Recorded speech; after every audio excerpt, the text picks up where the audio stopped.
ओम श्रुति स्मृति पुराणानाम् आलयं करुणालयं नमामि भगवत्पादं शंकरं लोकशंकरं शंकरं शंकराचार्यं केशवं बादरायणं सूत्रभाष्यकृतौ वन्दे भगवन्तौ पुनः पुनः ईश्वरो गुरुरात्मेति मूर्तिभेदविभागिने व्योमवद्व्याप्तदेहाय दक्षिणामूर्तये नमः। सदाशिवसमारम्भां शङ्कराचार्यमध्यमाम् अस्मदाचार्यपर्यन्तां वन्दे गुरुपरम्पराम्। ओम सहना भवतु सहनौ भुनक्तु सह वीर्यं करवावहै तेजस्विनावधीतमस्तु मा विद्विषावहै। ओम शांति शांति शांति।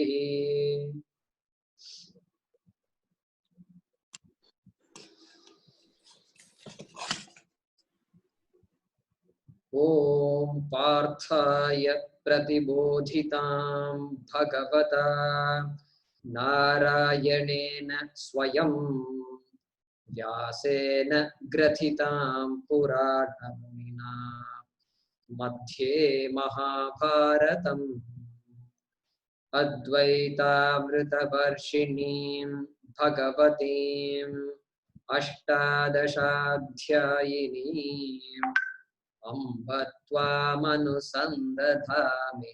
भगवद्गीते भवद्वेषिणी यं ब्रह्मा वरुणेन्द्ररुद्रमरुतः स्तुन्वन्ति दिव्यैस्तवैः वेदैः साङ्गपदक्रमोपनिषदैः गायन्ति यं सामगाः ध्यानावस्थिततद्गतेन मनसा पश्यन्ति यं योगिनः यस्यान्तन्न विदुःसुरासुरगणाः देवाय तस्मै नमः देवाय तस्मै नमः।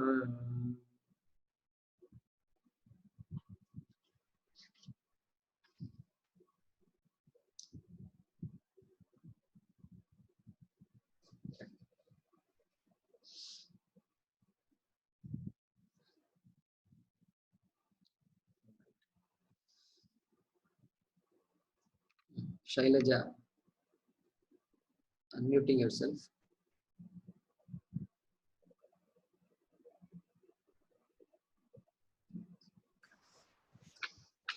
So we'll chant a few verses from 11. Shri Bhagavan Uvacha Shri Bhagavan Uvacha Ashocyananvashocastvam Ashocyan Anvasocasvam Prajnavadamscha bhashase Prajnavadamscha Bhashase Gatasuna Gatasumscha Gatasuna Nanushocanti Panditaha Nanusochanti Panditaha Natve Vaham Jatu Nasam Natvevaham Jatunasam Natvam Neme Janadhipaha Natvam Neme Janadipaha Nachaiva Nabhavishyamaha Nachaiva Nakavishyamaha Sarve Vayamatah Param Sarve Vayamatah Param Dehinosmin Yatha Dehe Dehinosmin Yata Dehe Kaumaram Yauvanam Jara Kaumaram Yauvanam Jara तथा देहान्तरप्राप्तिः तथा देहान्तरप्राप्तिः धीरस्तत्र न मुह्यति. धीरस्तत्र न मुह्यते. Yeah, Shiva, why are you not repeating?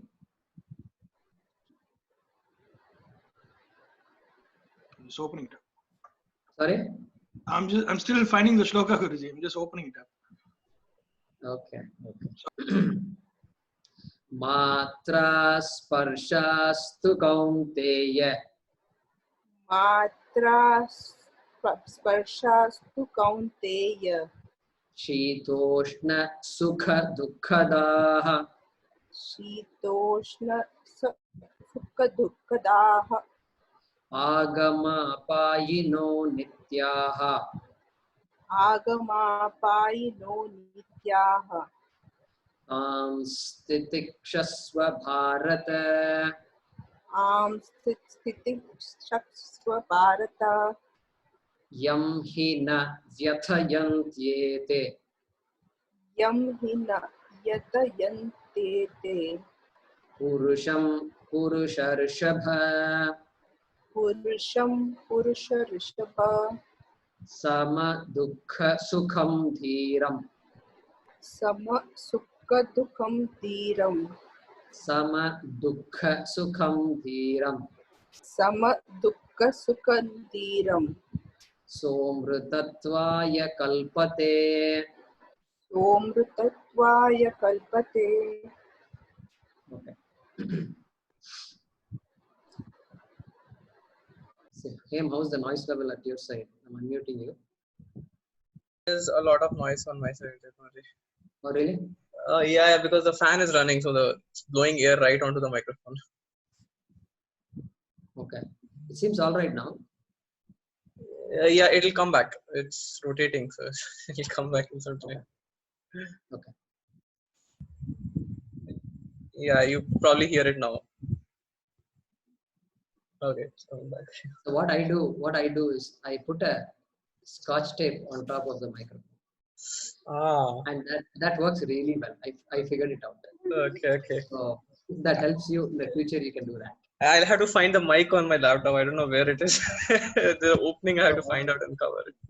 Without closing the microphone, you just let it do a U on top of it, and it works very well.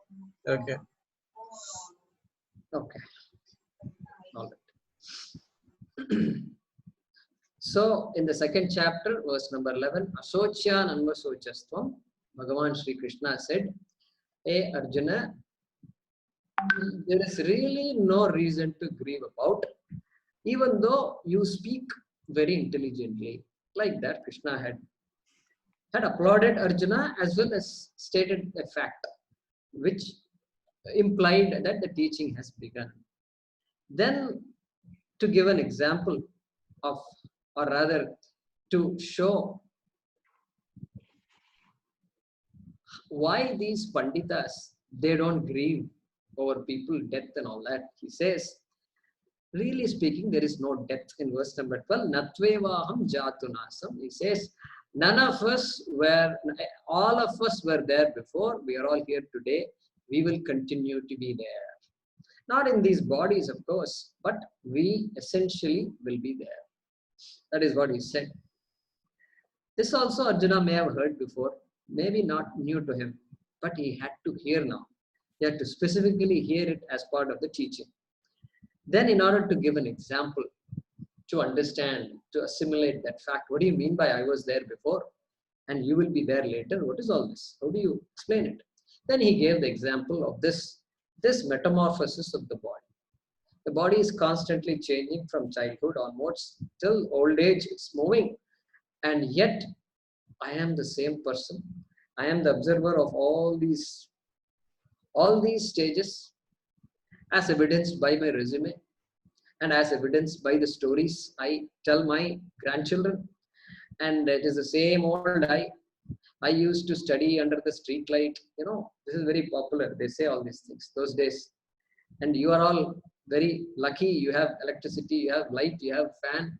We didn't have, forget fan light, we didn't have electricity, but the street light used to be there. And so your uncle and I, we used to study together under the street light. What am I supposed to do? Because you studied in street light, what should I do? You have given me light, I'm using light. That's all about it. If the light was not there, I'll figure out something else. Okay, so all that was me.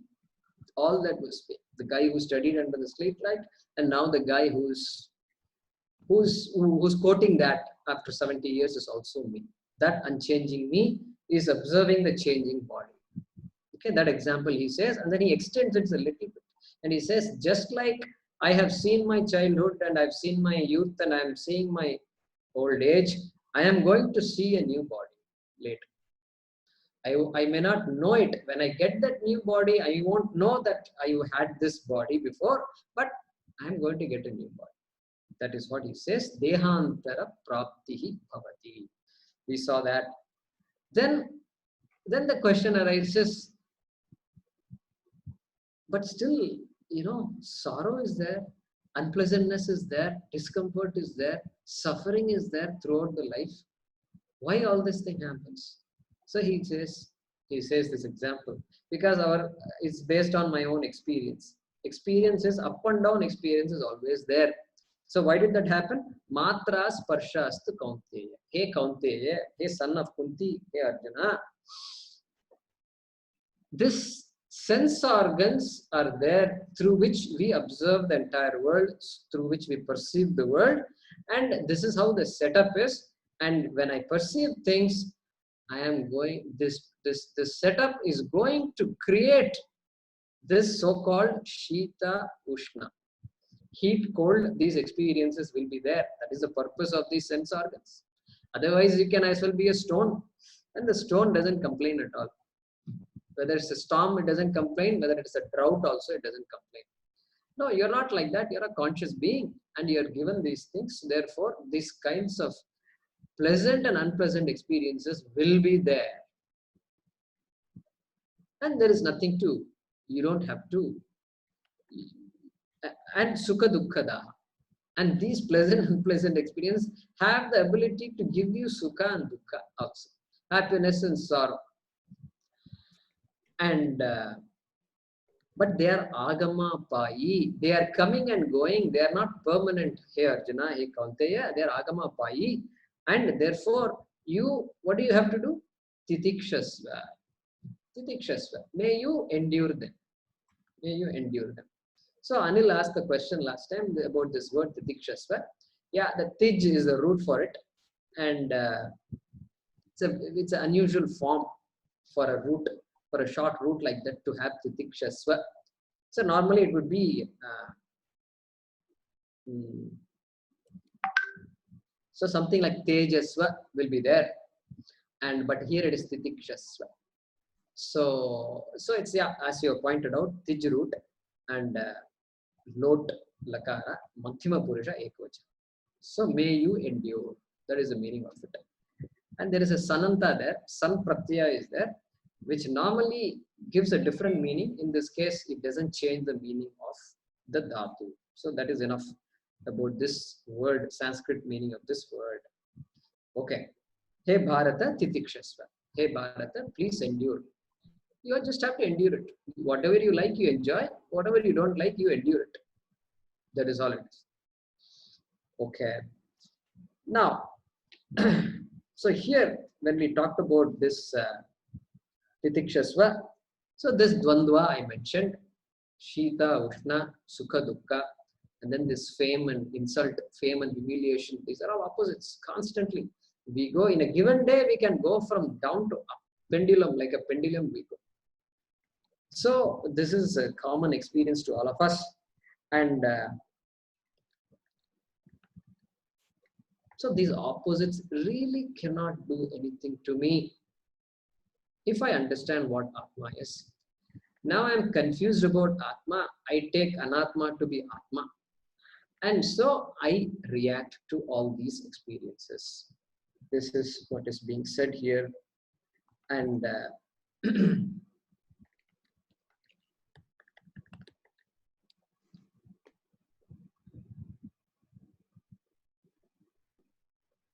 Yeah, and so here Krishna, by saying Titikshasva,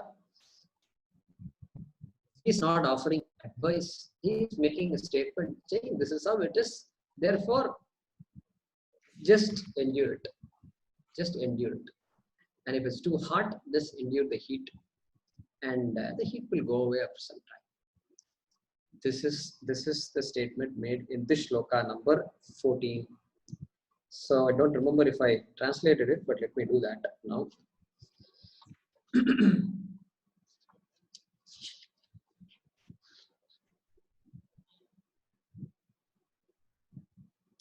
Hey Kaunteya, O Arjuna,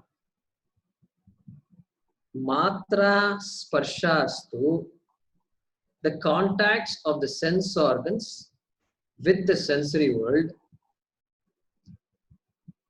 Shitoshna Sukha Dukkadaha, which give rise to cold and heat, pleasure and pain, the contacts of the sense organs with the sensory world, which give rise to cold and heat, Shitoshna, Sukha Dukkha, pleasure and pain, and which are Agama Payinaha, which have the nature of coming and going, nature of change, coming and going.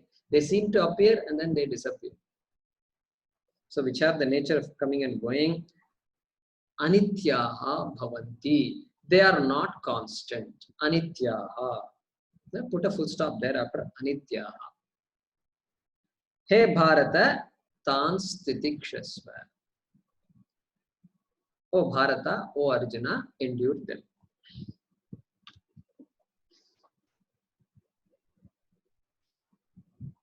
Okay. So now Krishna is going to continue. So let us chant that. Yes. So, Swapna, unmuted yours. Yam hina Yam hina vyathayantyete vyathayantyete purusham purusham purusharshabha purusharshabha sama dukha sukham samadukha sukham dhiram dhiram somrtatvaya somrtatvaya kalpate kalpate yam hina vyathayantyete yam hina vyathayantyete purusham purusharshabha purusham purusharshabha sama dukha sukham dhiram samadukha sukham dhiram somrtatvaya kalpate. somrtatvaya kalpate. Yeah.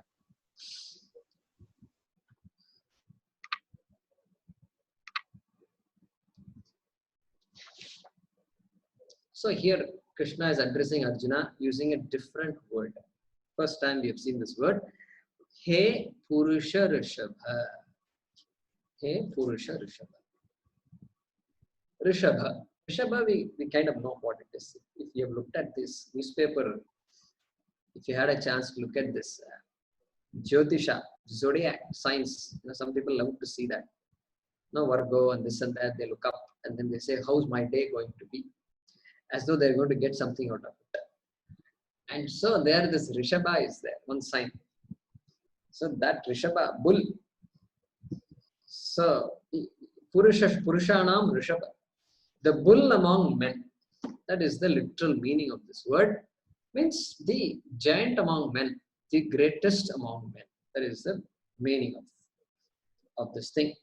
Because the stud bull in a crowd of animals stands out with a big hump on its back and bigger size and bigger horns and things like that.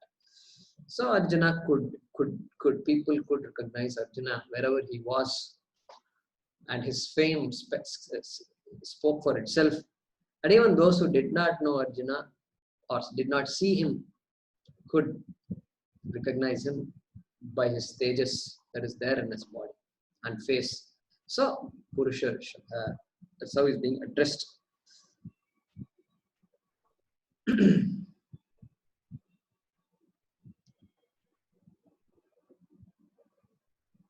So here, that word is used, sama dukha sukham dhiram. Sama dukhe dukha sukha dukha sukhe samaha. One who is same, whether there are unpleasant experiences or pleasant experiences, whether there are sorrow creating experiences or joy creating experiences. One who is maintaining equanimity, composure, samatvam. That sama is there here. So that person, and that person, dhiraha, using the word dhiraha, means viveki. Dhiraha means one who understands life well, one who understands the realities well. Not simply, Shankara mentions it, Adi Shankara in his commentary says, not simply, that we talked about this example of this atheist who said, is sorrow useful to me or not? Correct?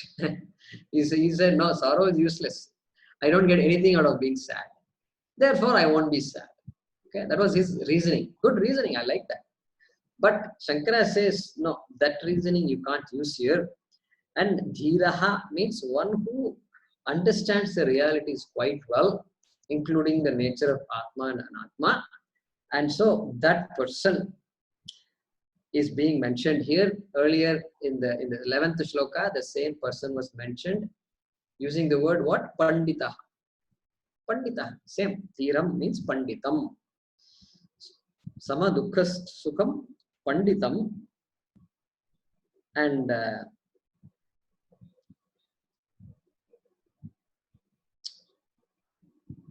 so, yam hina vyathayanti.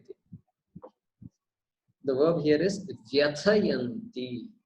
Vyathayanti. Affect. Ete vyathayanti. These things affect. Na vyathayanti. Na vyathayanti ete. Ete means these. These do not affect. Do not perturb. Do not victimize. Do not impact. Okay. Yam means the one who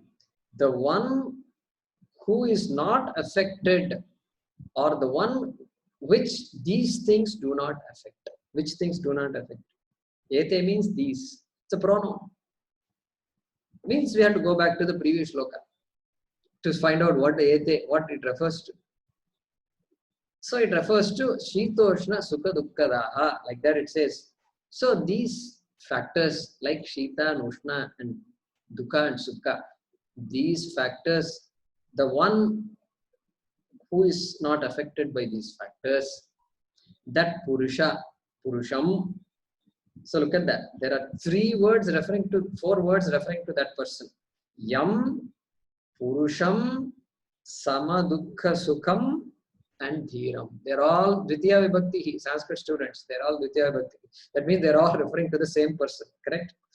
So Yaha, Purushaha, Sama Dukha Sukhaha, Dhiraha refers to that person. So that person who remains the same in the face of apparent sorrow and apparent joy, that person who is a Viveki, who is a Pandita, Dhiraha, that person Purusha. And and who is that person? Saha amrutatvaya kalpate. So you put a comma after dhiram, then you say saha amrutatvaya kalpate. That person, saha amrutatvaya kalpate. So Shankara says here, amrutatvaya kalpate means mokshaya samarthaha bhavati. Mokshaya samarthaha bhavati. Means he is qualified for gaining moksha. Like that it says. Kalpate means he is qualified for. He is fit for. And you can even say sa, she also. Not he is just a general word he used, but he or she is qualified for amrutatvam. So another interesting word that is used and popularized in the Brihadaranyaka Upanishad also. And so mritatvam, mrityu, death. So the death is called mrityu, and mritatvam means the nature of dying, and amrutatvam means that which defies death, absence of death. So amrutatvam here means moksha. So that person is qualified for gaining moksha. And Shankar also adds one more thing here.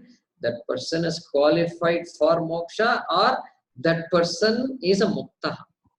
Also he says, gained moksha also, mukta. Okay, that also Shankara says you can interpret this shloka like that. So that person who is not swayed by anything, and who with an awareness of the realities, not swayed by, because by keeping the teeth like this, I grit my teeth and then I will put up with stuff, that also is possible. Inside I'm just burning, I'm cursing, and I hate this place, all this I do. And outside I look very calm, Very possible. I've not done it. I should try it once, I think. And it's possible. So, no, not that kind of a thing. Dhira, Viveki. That person knows what is the reality, and therefore once you know, there is no need to grit your teeth. It's automatic. So let's see here.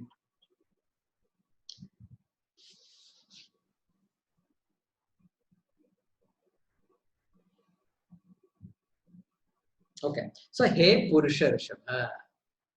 Oh, great, prominent among men. Oh Arjuna. Yam he, the person whom ete is there. It's right after vyathayanti, and then ete. It becomes vyathayantyete. So you split it and say vyathayanti and ete. So ete, eshaha, etau, ete. Masculine gender. Bahuvachanam. Prathama vibhakti. So the person whom these means those sukha dukha shitoshnadi do not affect, na vyathayanti, the person whom these do not affect, sama dukha sukham, kama, who is same in pleasure and pain, kama, dhiram, who is discriminative, means who is not discrimination, means don't think racial discrimination on that. Discriminating means discriminating between the real and unreal. So that word often comes here. So who is clear about the real and unreal? Saha amritatvaya kalpate. Kama is indeed, so that he can come. Indeed comes from he, yam, he. That he comes here, indeed, is indeed fit for gaining liberation. Amritatvaya kalpate. Okay. So that completes verse number 15. And now verse number 16 will be an interesting shloka. Let's look at it. Okay, who would like to, who hasn't had a chance in a long time?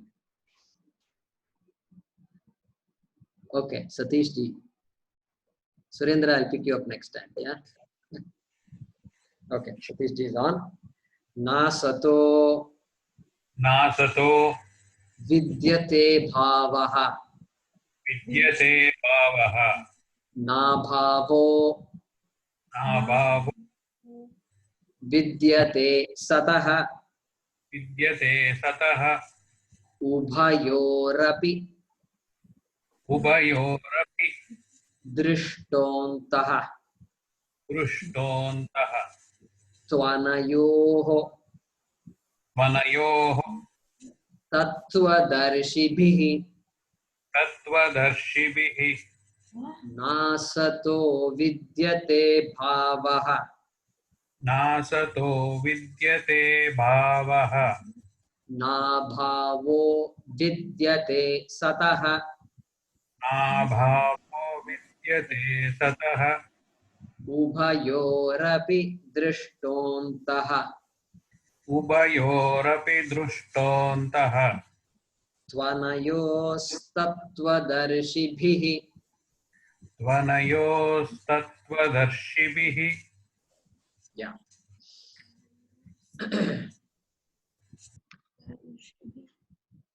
So, nasato vidyate bhavaha, na bhavo vidyate satah. So, if you were closely following it, you could have seen there is some play on words here, correct? So, nasato, and then at the end there is sataha, then bhavo, and then na bhavo. So, it seems like a play on words. So, this is a cryptic verse, cryptic shloka, and at the same time a very important shloka.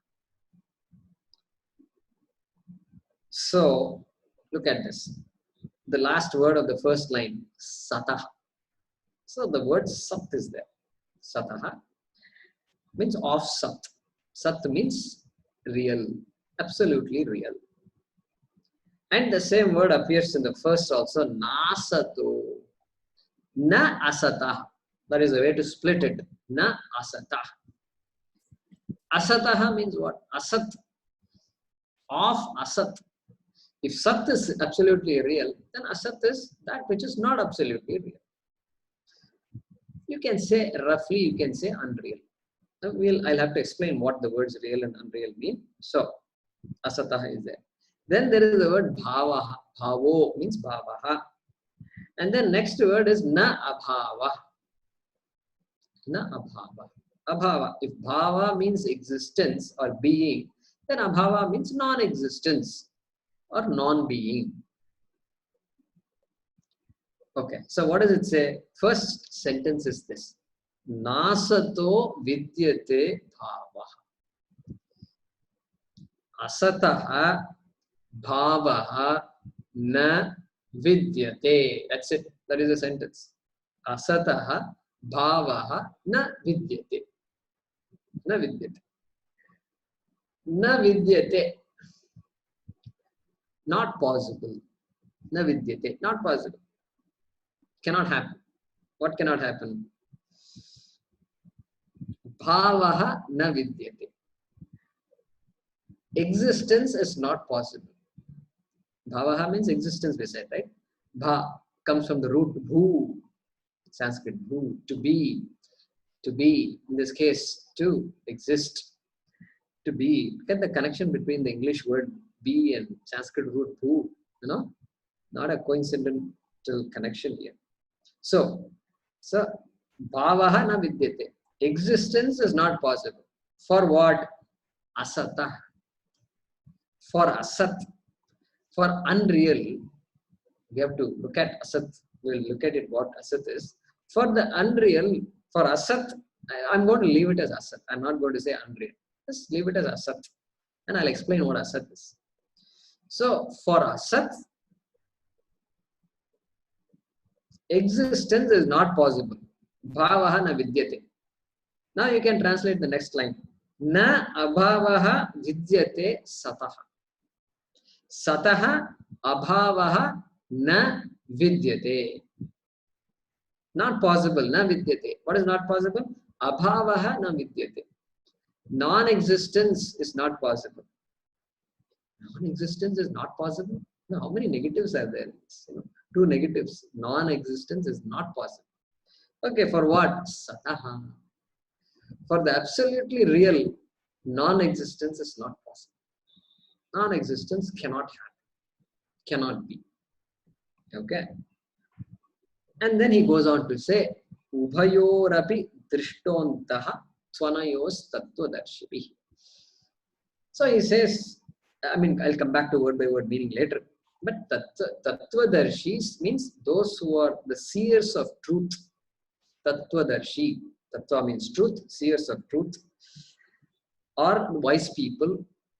Okay. By the wise people, The truth of these two is seen. The truth of these two is seen. Which two? This Sat and Asat. The truth of these two is seen. Truth of Sat is seen properly. Truth of Asat also is seen properly. They are called Tattvadarshis, and they are the ones who see the truth of these two. Means they understand Sat and Asat very well.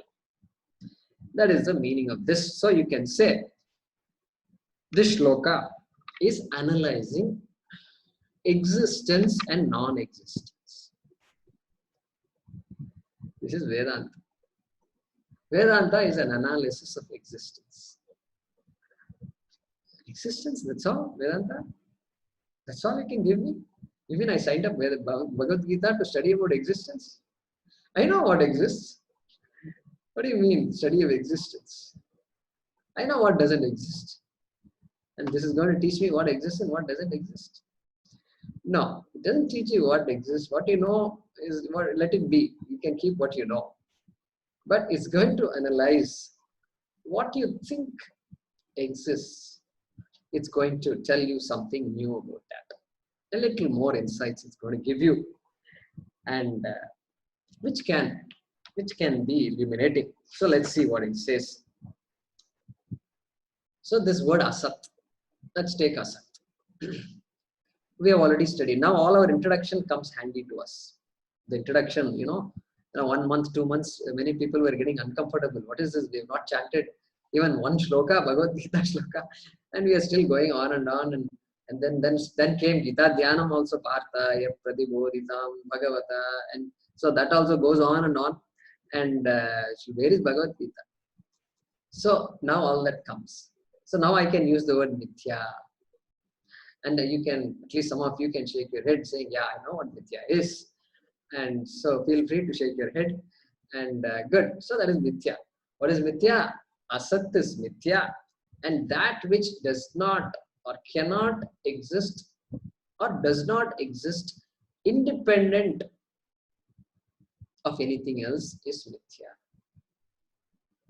Okay, this much we have seen. And that is defined as asat. And therefore, Sat is defined as that which exists independent of anything, namely, it is not dependent on anything. So, this aspect, the more we understand it, the greater grip we have on the subject matter. Okay. So, I managed to. You won't believe it. One day I was walking around. I actually saw this pot at home. In our ashram, if you go to our ashram, and Swamiji is sitting in the front, and he's sitting on a raised platform, and so all of us sitting down and sitting on the chairs can see him. And he has a bench. On top of that bench, there is a book he keeps, and then under that thing, there is a little small cubby hole, and he has some goodies under that, and I've never seen the goodies. I only see him when he shows it out. And most of those goodies are pots of different sizes. I have only one pot here, but that's good. That itself is a huge big step up for me here. So this is a pot. I'll bring it closer to the camera so you can all see it. This is a pot, so you can see 3-dimensional view I'll give you. Okay, so that is the pot. Okay, actually quite dense, pretty thick it is. Okay, we're going to talk about this pot. So we say it's a pot. Now, this pot is made of clay. Everything has to be made of something, of course. And so it's made of clay. And this is a clay pot. I can assure you it's a clay pot. If you can't see properly, you may think it's a plastic pot. It can be a plastic pot, no problem. Vedanta works on plastic also. And so right now it's a clay pot. Okay. Now, if I ask you, where is the pot? You say there is pot, and you point to it and say, there is a pot. And I even touch it and say, this is. But then the clay wakes up and the clay says, wait. Pot. He said, wait a minute. I am clay here. You baked me, you put me in the fire, and I struggled for you, and I'm still here, and you're ignoring me, and you're saying you're saying I'm pot. Wait a minute. Did you acknowledge my presence? Did you even mention the word clay? And before even acknowledging me, where are you jumping? Where are you saying pot? No, this what is this? So that can be clay, that can be pot also. Now I turn around and then I say this one. What is this? Then I realize that also is clay. What I touched is clay. Because clay claims existence and it says, no, that is clay. And any part of the pot I look at, it's all clay. And I see clay everywhere. And this you recognize better if you go to a jewelry store. Especially those who are either getting married or who are getting others married. Okay. So they have a very good experience of this gold. Because they go to all these, there are some popular stores in Tamil Nadu, and I'm sure there are popular places in other parts of the country also. And they enter the store, it's all just glittering yellow and white and yellow, and there everybody recognizes gold. And so you recognize gold. So that's why there also when you pick up some piece that you like, and he immediately weighs it. He immediately puts it and weighs it. He says, how much is the weight? And then he does a calculation. He says, today gold, sir, what happened? Why is it so expensive? No, today, 2 days ago, the gold price went up. And so, gold price went up. But what has gold got to do with this necklace? Sir, this is made of gold. What are you talking? Therefore, I have to use the price of gold on it. At 22 karat gold. Okay. So, therefore, same. I'm just mentioning that because I want to orient yourself to thinking about the material of which it is made. So, just like every part of that necklace is made of gold, every part of this pot is made of clay. Because there are two things here. Pot is there and clay is there. We got to analyze who is who. Two people are standing and everybody, both are there. The question is somebody dependent on something else? Two words are there, pot and clay. Is one dependent on the other or both independent of each other? Like this book is independent of the pot. We can talk about the book. The book can go down, pot continues to be there, and pot goes somewhere else. It doesn't, though they lead to independent lives. But clay and pot, what is the nature, what is the relationship between these two? This has to be clearly understood. What is the relationship? So what we say is, before the pot was made, this pot was made, the clay was there. The clay was there. The clay was born much before the pot was born. Then the pot is born. But when the pot is born, did the clay die away? Did the clay die away? Did the clay disappear? No, the clay did not disappear. The clay continues to be there. Every ounce of clay continues to be there. And sometime later, this pot also will be gone. It's no longer going to be of this shape and it will be gone. But after the pot is gone, the clay is going to remain. Is it not true? The clay is going to remain. Therefore, the existence of clay, the bhava, existence, bhava means existence. I'm going to use the word bhava now. The bhava of the clay, if you compare that with the bhava of the pot, whose bhava is more significant? Whose bhava stays longer? So we have to admit that the clay's bhava stays much longer. Not only it stays much longer, but also when you see the pot, when the pot says I am born, when the I am born pot says, and guess what? The pot's existence depends solely on the existence of the clay. Clay exists first and foremost. The color of the pot is the color of the clay. The weight of the pot is the weight of the clay. Clay gives the weight to the pot. The pot says, I make the water cool. Now, those days, I remember when we were kids and we used to go to, with summer vacation, I used to visit my native place, village and all. They used to have a pot of water. Pot of water closed with the lid and then one little tumbler on top. And we used to run around and then come running to the pot, take some water and run away. Because on the one hand, I'm thirsty, I need water. On the other hand, drinking water is a waste of time when you're playing with so many friends.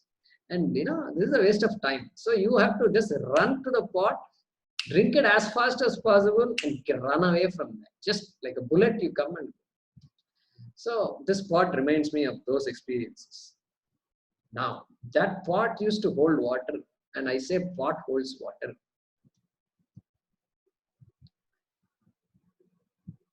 I make the water cold. Clay also says, my dear, my porous nature is what is making the water cold, because the water is kind of, oozing from inside to the outside, and then the water is evaporating. That is why you are cool. And don't think you are doing it, clay, I am doing it. So pot loses the battle. The weight of the pot, it can't claim how much it weighs. It's because of the clay. It can't claim that I am the one who gives color to it. No, clay gives the color. The smell also comes from the clay. Everything belongs to the clay. Then where is the pot?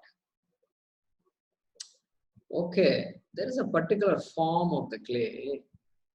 Simply you take a ball of clay. Let's say this is some 100 grams, okay? 100 grams of clay if you take, what can you do with it? You can't drink water with it. So you can, that argument that the pot holds water, holds what? That argument holds what? Right? There is a phrase in English called holding water.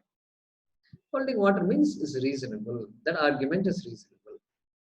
So I can grant that much to the pot. The pot is a form of clay. Vikaraha. In Sanskrit, that form is called vikaraha. Important words will come again and again. Vikaraha. So finally, pot means we have taken away the weight from the pot. We have taken away the color from the pot. We have taken away this porosity from the pot. We've taken away the cooling ability from the pot, and everything is given to the clay. So what belongs to the pot? At best, you can say the form.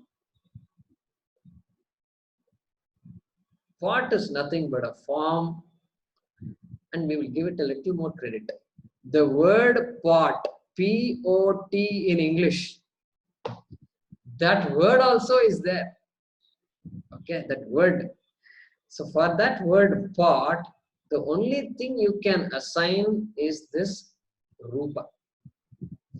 Rupa, correct? Rupa. Rupam. This rupam is all you can assign. Nothing else belongs to the pot. So that is why we say nama rupam. Nama rupam. Nama rupe. So when we say created, the pot is created, what we mean is that this form has been created. That is all. Nothing else. Creation is completely nama rupa. Nothing else is created. That is why physicists love this. They don't like the word creation because the word creation, they use it We don't use the word creation, or we say srishti. Srishti means this. Srishti means this. The appearance of a form from an already existing thing is all srishti is. This entire, that is so-called creation, so-called world, so-called universe we talk about, is all nothing but a manifestation of what exists. In this case, clay exists. It existed before, it exists now, it will exist later. Understand now? This is huge. This pot, don't underestimate this pot. This pot has helped all our acharyas, and they used those pots, and any clay that was there in our head, this pot only removed the clay, So mannu, talaila mannu irka apdi tittuva. They used to tease all of us, parents and all. You don't understand even this much. You have clay in your head or what? So like that they used to scold us. So this pot is pretty useful for that.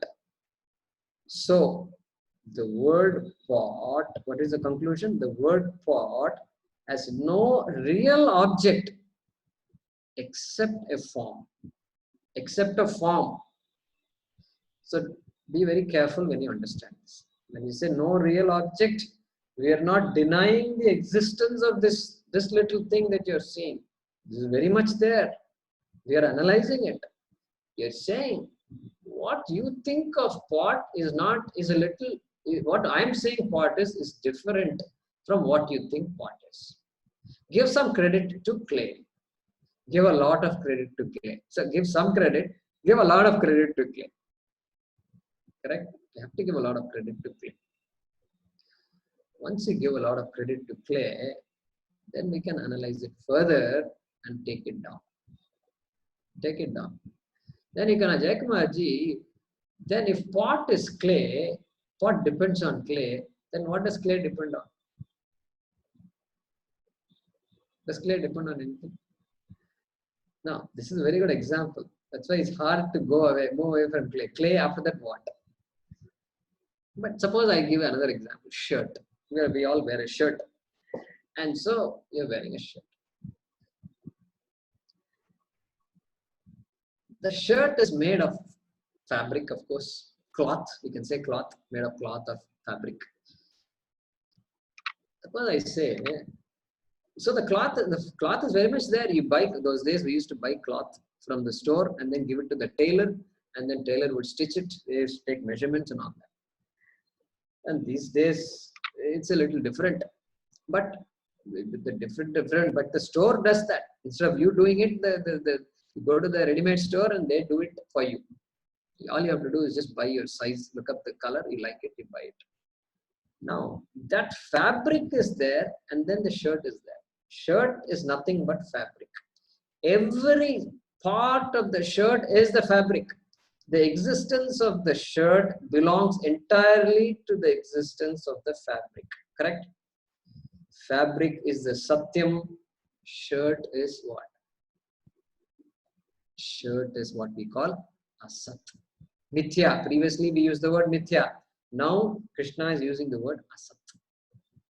Shirt is asat. Asat doesn't mean non-existent. Asat means mithya. Asat means asat. Just like what we discussed. Asat means that which depends on something else for its existence, and that which can be called as nama rupa, name and form. Name and form. Clay says, okay, pot. The word pot you take. I don't want the word pot. I have another word for me. I call myself clay. Okay. And you take pot. That's fine. You can trademark it. You can, copyright it. That you take. No problem. So, nama rupa. Rupa also you can take. But everything else belongs to the clay. So, this shirt, then fiber. Then you can ask, what is fiber? Then that's not that difficult either. Fiber is made of this yarn, this threads, this entire cloth is nothing but threads being crisscrossed, just going back and forth, right? So like this, every piece of the cloth, you look at it in a microscope, you'll be amazed. You'll be amazed because you will see big holes. You'll see big holes. You better not use a microscope on your shirt because you will think that you're walking naked. And so you let it be. You enjoy your shirt. And it has fiber. Okay, so shirt is all made of fiber. And then you look at the fiber further. And it is further made of, depending on the material, it's made of either polymer or it's made of cotton. Means you've got cellulose and further fibers, and you can go into carbon, hydrogen, and these atoms are all there. Atoms means literally every part of the shirt is an atom. You can't say the atom has grown and become a shirt. No, atom doesn't grow. If you studied even a little bit of chemistry or physics, you will never say atom grows. Atoms can join with other atoms and become bigger molecules. That is possible. But atom never grows. Okay. So this whole shirt is nothing but atoms. And why is it not falling off? Atoms means too light, and they're all running around, chasing each other, electrons, protons, neutrons, and nucleus, and all. We've studied all this before. That is what the shirt is. Every piece, every part of the shirt is some particle. So further analysis. This is what physicists are analyzing. They're not happy saying proton, electron, and all that. That is all 40 years ago when I studied in school. Today, they don't use those words. Fundamental particles means they've gone light years ahead of all this proton, neutron, and all that. So they say quarks and they talk about this and that. So that means what? That physicist knows very clearly that this is Namarupa. Namarupa. This is not cotton. You think it is cotton, but really speaking, that is just for your naked eye. You're saying it's cotton, but in reality, this is not cotton. So the bhava of this is what? The bhava of this is whatever sustains this cloth. So particle, physicists will say some fundamental particle like quark. Vedanta will say it is Sat. What sustains this cloth is Sat. That which exists. That which exists independent of anything else. What about everything else I looked at? What about the shirt? What about the fabric? What about the fiber? What about cellulose? What about carbon, hydrogen? What about all those? They're all Namarupa. They're all what? Namarupa. Like pot is Namarupa. And Namarupa, what is the bhava of Namarupa? What is the existence of Namarupa? Pot comes and goes. Agama Pai. Pot comes and goes. It's a form. Therefore, Krishna here says, this pot is asat. Asataha bhavaha na vidyate. This asat does not have any real existence, independent existence. Correct? Now you can understand. Asataha bhavaha na vidyate. The unreal, the mithya, I don't want to say unreal, sorry, I take it back. Asataha bhavaha na vidyate. Mithyayaha bhavaha na vidyate. Mithya doesn't have independent existence. Pakka, clean statement. Pot does not have independent existence. Very clear.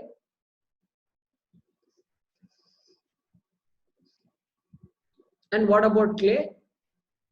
Sataha abhavaha na vidyate. Sataha, clay, in this example, clay, let's say clay. Abhavaha na vidyate. It cannot have non-existence.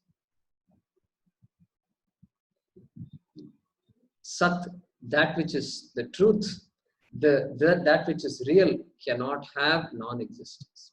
Cannot. This is of course an example. Clay always existed. Clay is existing. It will always exist. That clay will not have any non-existence.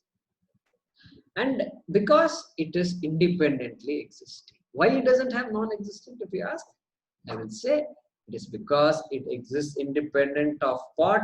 It exists independent of flower vase. It exists independent of this tulasi matam. Tulasi matam means, we have this tulasi plant in the front of our house or back of our house. In many of the houses, it's a tradition, and it is placed in a little nice container.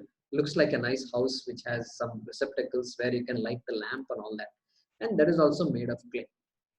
So clay, because it is independent of all these objects, it lends its existence to anything that wants its existence. Correct? Because it exists independent of anything, it can become anything. It can become anything. It doesn't complain at all. You can make anything out of it. So that is the idea being presented here by Sri Krishna. Nasato vidyate bhavaha, na bhavo vidyate sataha.